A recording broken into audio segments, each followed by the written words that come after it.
let's look at the plot of Macbeth across its 5 acts and think about where these moments are, these kind of these hinge points, these significant moments, these kind of turning points, these sort of actions in the play where things essentially become inevitable, where the seeds are planted. All of this stuff is kind of these moments that stand out to an audience, and we'll take them kind of one at a time. So what's really important to take into account is that at this point, sort of near the beginning of Act 1, Macbeth is in favor. Okay, he is in favor when it comes to his loyalty. Okay, he is loyal, he is worthy, he is brave. And off the back of this, he gains a promotion. Okay, so he's promoted, and even the witches are greeting him with, all hail Macbeth, etc., etc. Okay, at that point, Macbeth is very much in favor, and something that I would like to point out is that there has been no natural order disrupted.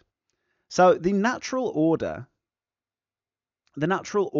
of things in this play is essentially where people are not going against God and the great chain of being. So we have two really significant concepts. We have the divine right of kings, and we have the great chain of being. And essentially these two concepts are ones that were very much espoused by King James I / 6th, I guess, of Scotland, who was the king at the time that Shakespeare was writing this play.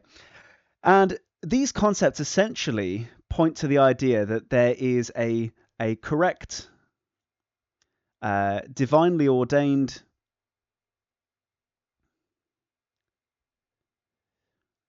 rank. And this applies obviously to things like, so this is a religious element. This is a kind of sovereignty related element. This is a social element, and this is of course a gender element. So all of these sorts of things are relevant here, and then this is kind of like a super valid and important piece of AO3 or context to consider. The natural order of things in this play really dictates the fate of most of the characters as we go through. So we notice that all the way through Act 1, the natural order is not even disturbed by the witches. Okay, the weird sisters,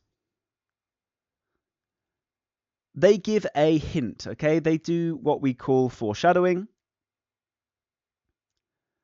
of a breakdown of this natural order, but nothing has happened yet, and as a result, Macbeth remains very much in favor. There is no threat to him, there is no threat to anyone else. He's very much in favor because he has done the right thing. He has not disrupted the natural order, he's been loyal to his king, he has not done anything wrong.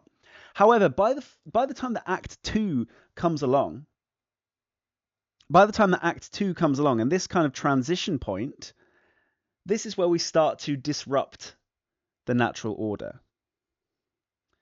And that natural order is disrupted quite significantly by the time we get to the end of Act 2 with the regicide.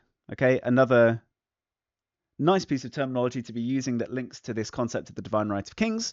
So it's going to be a nice little AO3 term to just slot in. Now, crucially, who does not disrupt the natural order? Notice there are two characters who are basically loyal even to the dead king. Two important characters: Macduff, who discovers the corpse and talks about how he's not going to immediately support Macbeth in case he's not such a good ruler. And of course, Malcolm, who flees to England. Now, what's really kind of quite significant is that Malcolm is not chaste.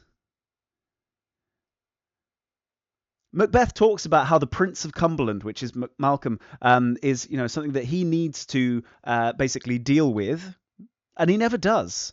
This does not happen, and because he has not disrupted the natural order, these two characters end up having a happy end. Okay, these characters end up having their happy end. Okay, happy end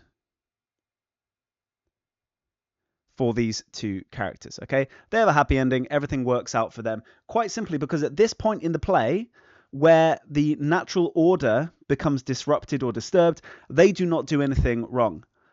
Malcolm flees. Macduff chooses not to support the new king.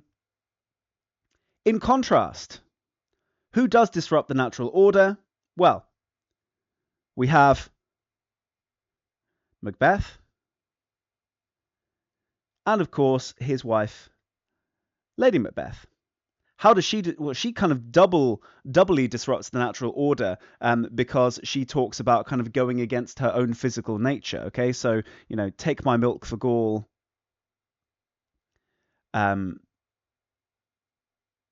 Where she's trying to strip herself of femininity and femaleness so that she can act violently, or at least encourage her husband to act violently to push their position. And as a result of it, you notice that by the time the end of the play comes along, or at least sort of this point here where she disappears and dies, she has her consequences. And what are her consequences? Well, insanity, out damned spot, right?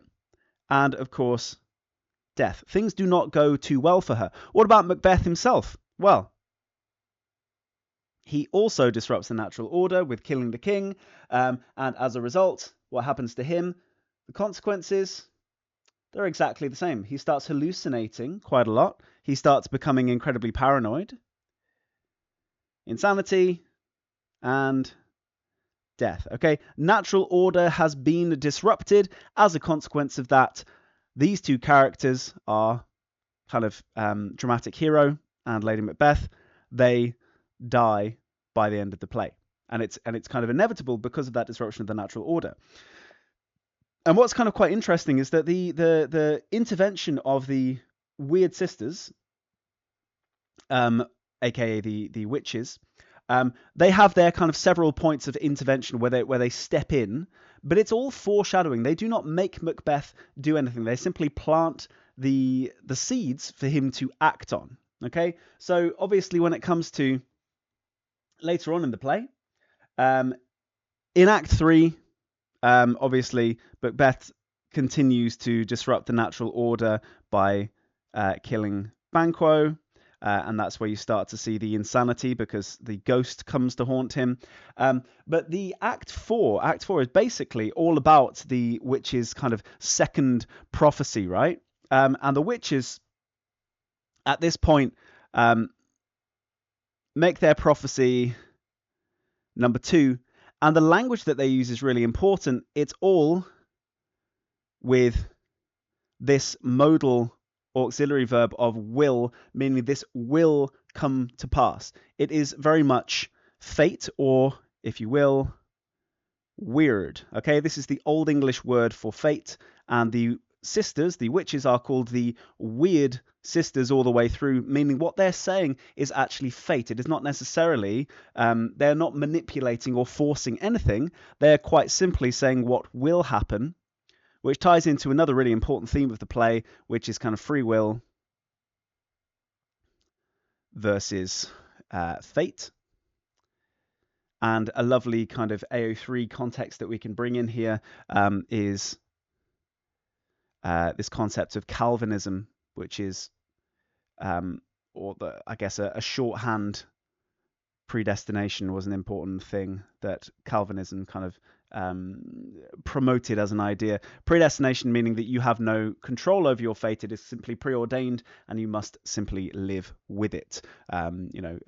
Salvation is given as a generous thing from God rather than something that people do or earn. Okay, and then obviously by Act 5 we end up with the crucial side of things, which is our restoration, by the end at least, the restoration of that natural order. Okay, so disruption of the natural order happens here. Look at all the consequences of it. Okay, all the consequences all the way through. This prophecy kind of underpinning things with fate, and then finally we have a restoration of the natural order with Macbeth's defeat by Macduff and Malcolm's acquisition of the throne. Okay, notice that the characters who did not disrupt the natural order, Macduff manages to kill Macbeth to restore order, and Malcolm to become a better king to restore order. Okay, so this whole theme of kind of the natural order of things, underpinned by the concepts of the divine right of kings and the great chain of being, are a really effective way of looking at the plot to understand why certain things are happening as inevitabilities based on the actions earlier on in the play. Okay.